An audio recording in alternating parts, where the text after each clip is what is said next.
Now, India has suspended the Indus Water Treaty with Pakistan for the first time. Now, what is this Indus Water Treaty and what happens next? My colleague Him Karsoya brings you the latest. Over to you, Him.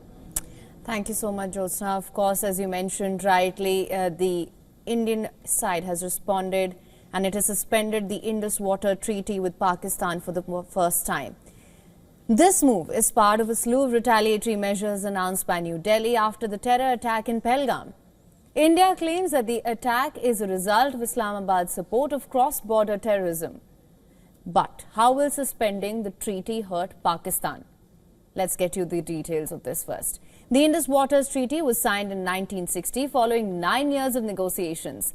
Since then, it has survived 4 wars and decades of tensions and hostilities between the two nations. The treaty governs the flow of the Indus River system that includes the Indus River and its 5 left bank tributaries. It allocates water from all the eastern rivers for India's unrestricted use. It is important to note here that the term eastern rivers means the Sutlej, the Beas and the Ravi combined. Pakistan shall receive water from western rivers, and this western rivers term, it refers to Jhelum and Chenab combined. The treaty also gives India the right to generate hydroelectricity through projects generated on the western rivers. But it permits Pakistan to object to any Indian design on projects. Suspending this treaty opens multiple options for India. In the absence of this treaty, India can now, of course, immediately stop sharing water flow, data with Pakistan as well. There will be no design or operational restrictions on India, and it can also create storage on the western rivers. It can stop visits by Pakistani officials to the 2 hydroelectric projects as part of this treaty. These projects also include the Kishanganga Hydro Project on Kishanganga River, a tributary of Jhelum, and the Rattle Hydroelectricity Project on Chenab. It can go ahead with reservoir flushing of the Kishanganga project at any time. And under the treaty, reservoir filling after flushing has to be done in August, that's peak monsoon period. But with the pact in abeyance, it could be done any time now. However, a suspension of the treaty won't affect the flow of water to Pakistan, at least not for now. As per experts, India does not have infrastructure to stop or divert the flow into Pakistan at this time, but it can be developed over the years. The Indus Water Treaty lacks an exact or an exit clause, meaning neither India nor Pakistan can legally abrogate it unilaterally. But if decided to give up on it, there is not much that Pakistan can do. The suspension of the treaty is part of the 5-point action plan that was taken by India after the Pahalgam attack. India has also shut the Atari Wagah checkpost for all cross-border movement. New Delhi has also barred the entry of Pakistani nationals on SAARC special visas. It has expelled all Pakistani military advisors posted in its high commissions in India. The overall strength of the respective high commissions will now be brought down to 30. So that is what we do know so far. The Cabinet Committee on Security, or the CCS, that's India's highest decision-making body on national security, has taken some strict and punishing measures against Pakistan over the cross-border linkages that have surfaced in the investigation over the dastardly terror attack in Jammu and Kashmir's Pahalgam. The actions that I mentioned just right now, in which 26 people, including 1 foreign national, were killed. On the other hand, Pakistan's Prime Minister has called an emergency meeting of the National Security Committee following India's suspension of the Indus Water Treaty and a series of escalatory measures targeting Pakistan.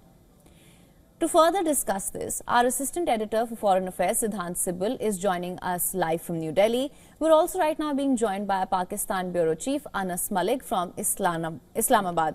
Now, Siddhant and Anas, thank you so much for joining us. Siddhant, let me come to you first. Of course, I just explained what the Indus Water Treaty is, what the implications of this will be. We're also expecting some sort of a reaction from Pakistan. Siddhant, just what is your assessment of the situation at the moment?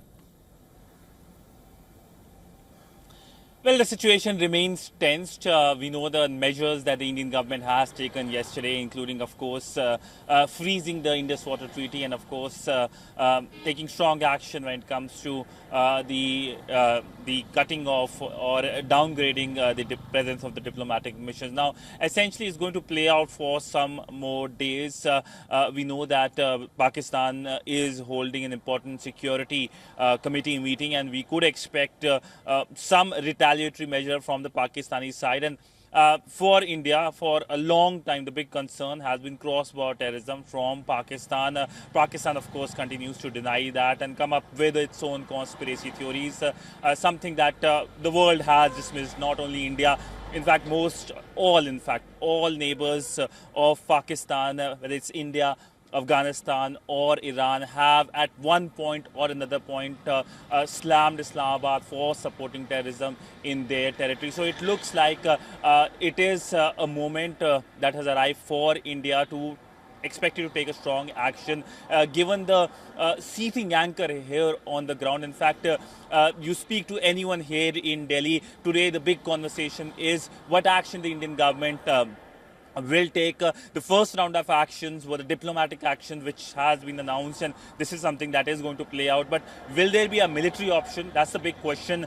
We know that in 2019 India took a strong military action against Pakistan, but it looks like that the Pakistani military leadership, including Army Chief Munir, is trying to divert the problems the country faces to something else, and that is why it is believed that this terror strike happened in the Union Territory of Jammu and Kashmir. All right, Siddhant. Well, thank you so much for bringing us the updates on that. It's back to you now, Jyotsna. Absolutely, Siddhant. Thank you so much for bringing us all the latest. Of course, Anas, we have you as well. Now, Pakistan is also having its own cabinet meeting. If you could just brief us about what is actually going to happen, who are the participants, and what do we expect from the meeting?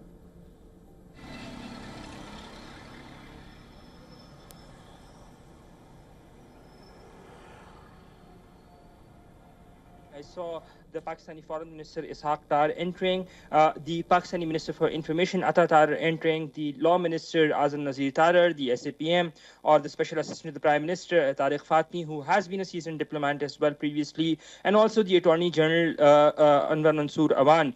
Now, what we know is that Pakistan is considering reciprocal measures, but what we also know is that there will not be a full closure of diplomatic relations, or the high commissions on either of the sides recommended. It will not be recommended. We're waiting to hear back from the Pakistani Prime Minister House with regards to the commencement of this. The Pakistani Army Chief, the three services chiefs, the intelligence chiefs, they will all be in participation in this high-level security huddle. It is also pertinent to mention the fact that the Pakistani Ministry of Foreign Affairs briefing, the weekly briefing that is scheduled every Thursday to begin at 12 p.m. India time, it has now been moved for 4 p.m. IST, and all eyes on that. So in a short while from now, the top security huddle between civil and military leaders will commence shortly. Jyotsna? All right, Anas, of course. Now, the Foreign Ministry is also scheduled to have a meeting later in the evening. What do we expect from that? Well, the Foreign Ministry's meeting has been, in its meeting, they've already recommended, and the outcome of the meeting of the national security, that will be narrated in the Foreign Ministry's briefing. You have to keep in mind that the Foreign Ministry's recommendations, they've been prepared, and in light of that, we're expecting reciprocal measures to be imposed on India by Pakistan. But what remains key is the fact that whether Pakistan will also ask Indian nationals to leave its territory or not, that is a key question. The answer to that will be known in a very short while from now when the NSC meets. Jyotsna? Yes, of course, that's the latest you're bringing on. And we, of course, will be tracking what happens in the course of time ahead now. Thank you so much for bringing us the latest.